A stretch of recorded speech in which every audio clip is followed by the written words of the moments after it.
All right, folks, welcome back. This is the weekend commentary for the ICT Mentorship for December 17th, 2021. I know I usually say this, and it tends to be a marathon, but it will be a very brief one today, I promise. All right, so we are looking at the dollar index. This is our weekly chart, and it looks like this is still a likely draw on liquidity, this high up in here.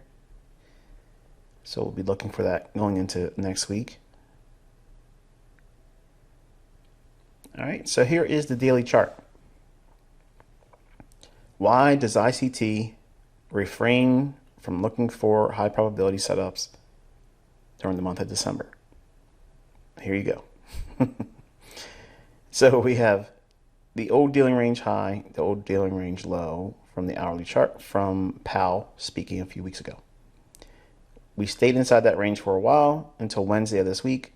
We ran up, cleared the rejection block here, traded off yesterday, and then today, right on back up.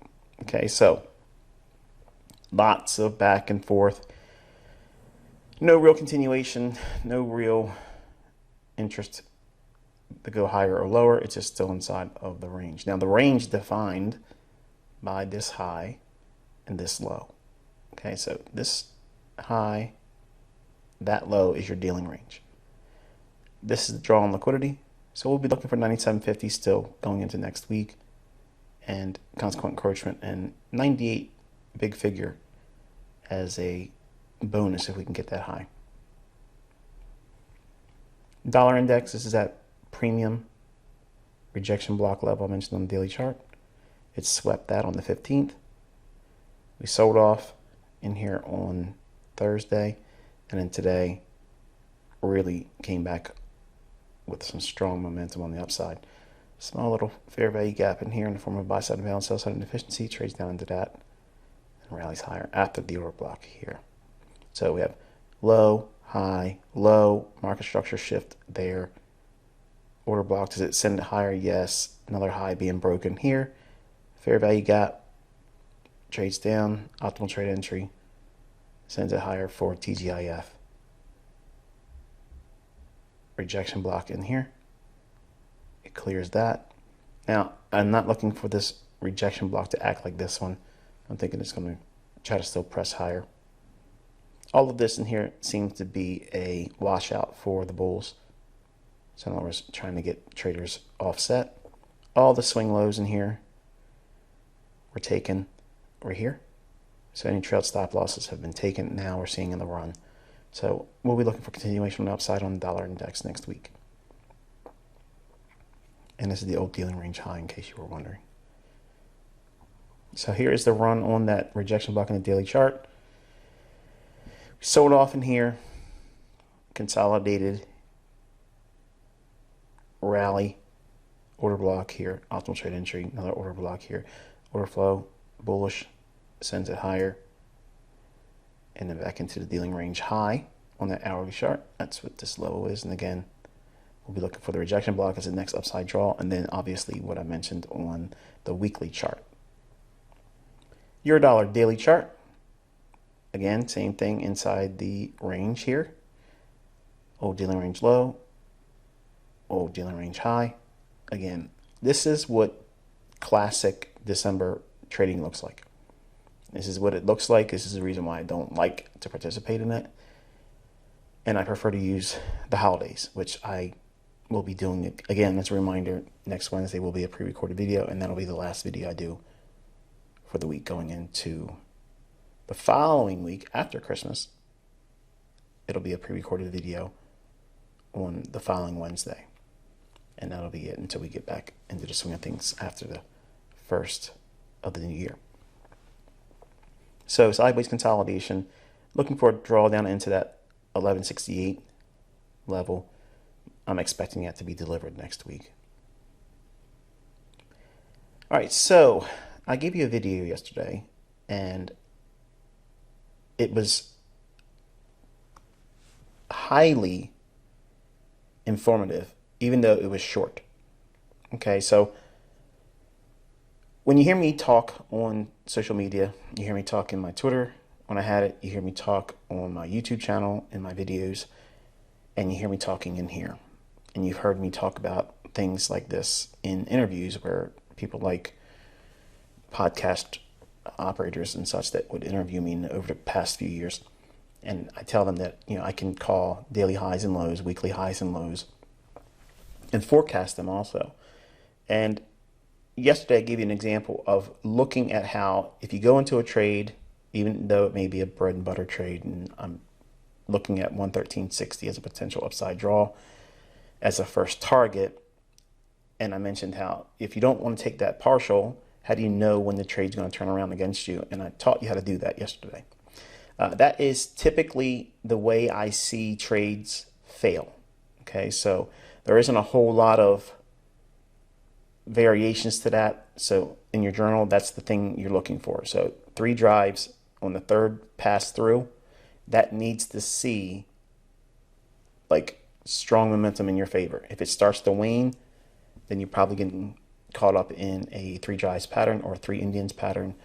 And after those 2 stages of external range liquidity are taken and purged, you're probably going to see a deep retracement and or reversal. I talked you through the idea that yesterday was Thursday in the recording when price was ticking and marking the market. And you probably are asking yourself, how did I know 113.60 was a significant price level? I want to take you back to the daily chart real quick.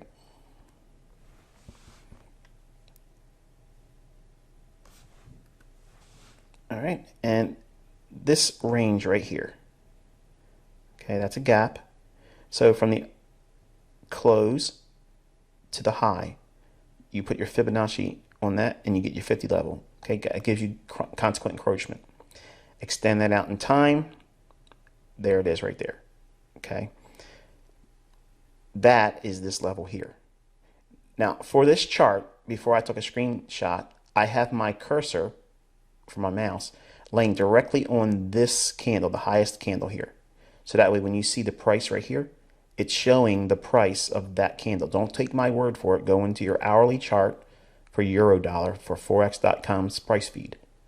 The high will show 113.60 and 5 pipettes. That is exactly what the mid level is, or consequent encroachment, on that wick on the daily chart. It's also above this high here. How high can it go above an old high, Michael, and reverse if you're trying to trade turtle soup? Well, this is one way of doing it. You have to have these signatures there. Okay, if there's a wick above an old candle on a higher time frame and it's above here, it might draw right to that consequent encroachment level and turn around.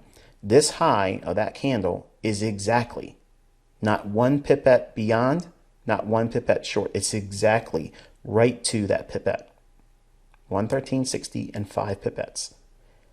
You do not get that with Wyckoff.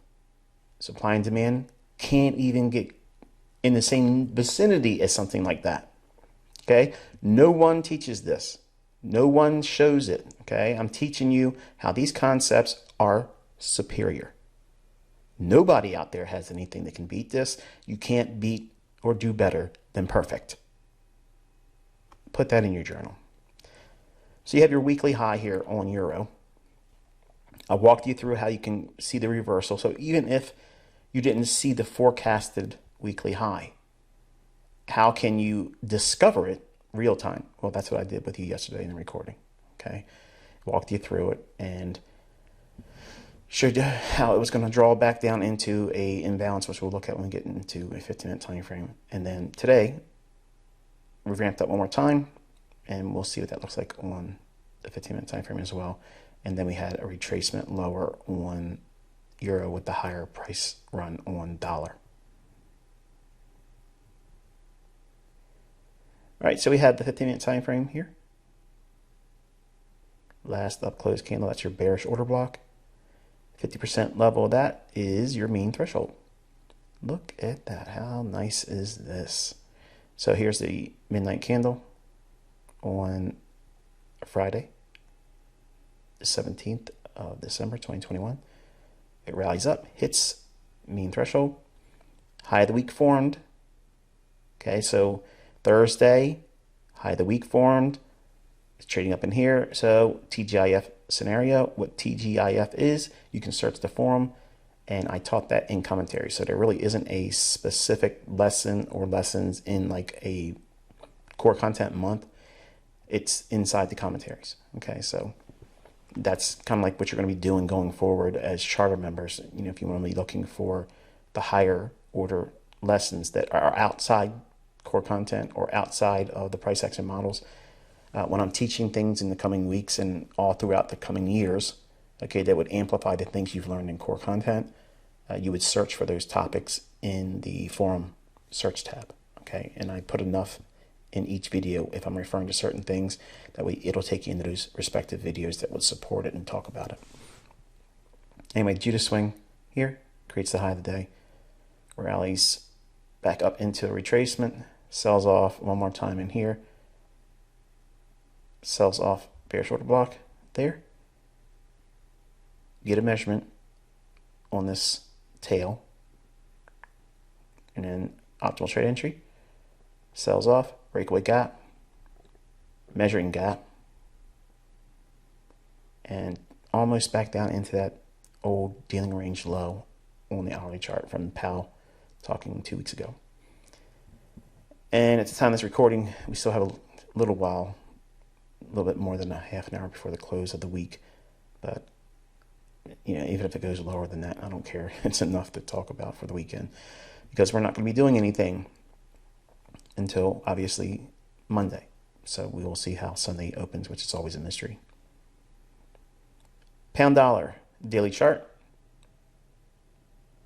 Old low back here. That's a rejection block. Trades right back up into that. Acts as a premium array. It used to be a discount array. Now it's a premium array.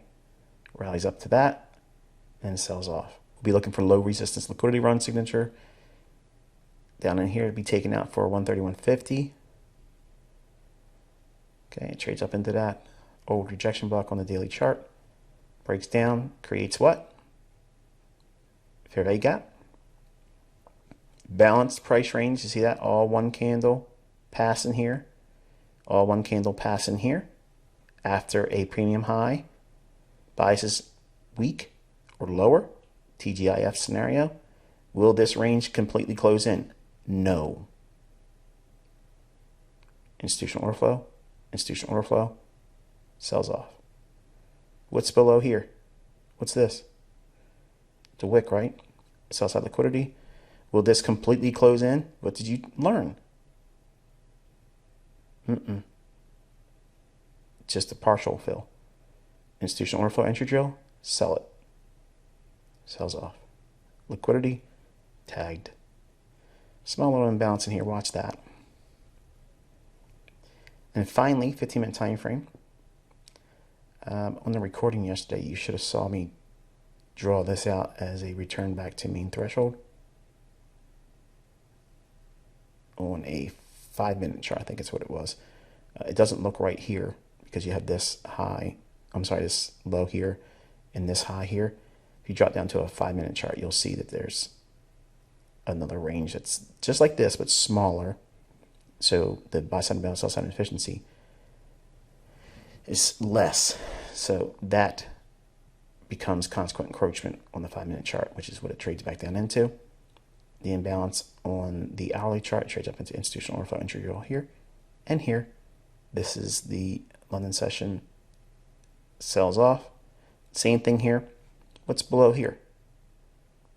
Stops. It's liquidity. Then we have the imbalance here. So is it likely to come back and fill that in? This here looks like the support broken turn resistance. That's what retail wants. And I'm teaching you with institutional order flow how the times that is not likely to occur. It can, but it's far likely to do what it does here, which is a partial fill, leaves a gap, institutional order flow, sells off, liquidity, and then the imbalance in here. And it doesn't quite look like it gets into that here, but maybe before the close of Friday today. And that's the business here. Short, sweet, like I promised. But I covered a lot of things this week. I covered a lot of topics, and I didn't want to give you too much of a long-winded video today. That gives you the opportunity to spend more time going back over the videos I gave you this week because they are jammed with really, really good insights. I talked about competition leverage. I talked about Optimal F, hinted at some of the things I do, using it when I'm running up demo accounts like really hard, really fast, not with rented MT4 servers, not with editing the Pine language or Pine editor on TradingView. These are all nonsense excuses as to what they can't do that I'm actually teaching you that you can duplicate over time if you work hard enough at doing it. But I've also talked about how you can see how a trade is failing, even while you're in quote unquote profitability in your demo account. How do you see when a trade is about to fail? You saw that yesterday.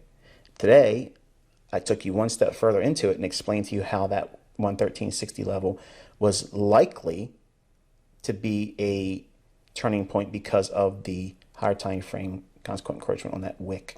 And it just happens to be the weekly high. So having that understanding and blending all these things, it's not cherry picking. It's not, well, let's have 15 screens and let's see what happens. I'll pick the right thing then after the fact. If you think that, if you've ever doubted that, hopefully this week has helped resolve some of those concerns. I promise I will be showing you much more things that are far more fascinating than what you've seen this week. But we got to take things at a gradual pace. I don't want to flood you with a lot of stuff because it'll just go right over your head and you'll forget. I wish you a very, very pleasant weekend. Relax, go back over the videos if you have time. If not, go back at a different week or so, maybe the week after Christmas. Okay, it'll still be a slow week then. In closing, take a look at your economic calendar. Notice that it is very, very light. Monday and Tuesday has basically nothing. Wednesday and Thursday has very, very light medium impact US dollar stuff. Nothing really to speak of on Friday. So with that, that it's probably going to be, a week of not a whole lot, but we're going to stick with the long-term bias on higher dollar and lower foreign currency. And there it is. I will touch base with you on Monday. Until then, be safe.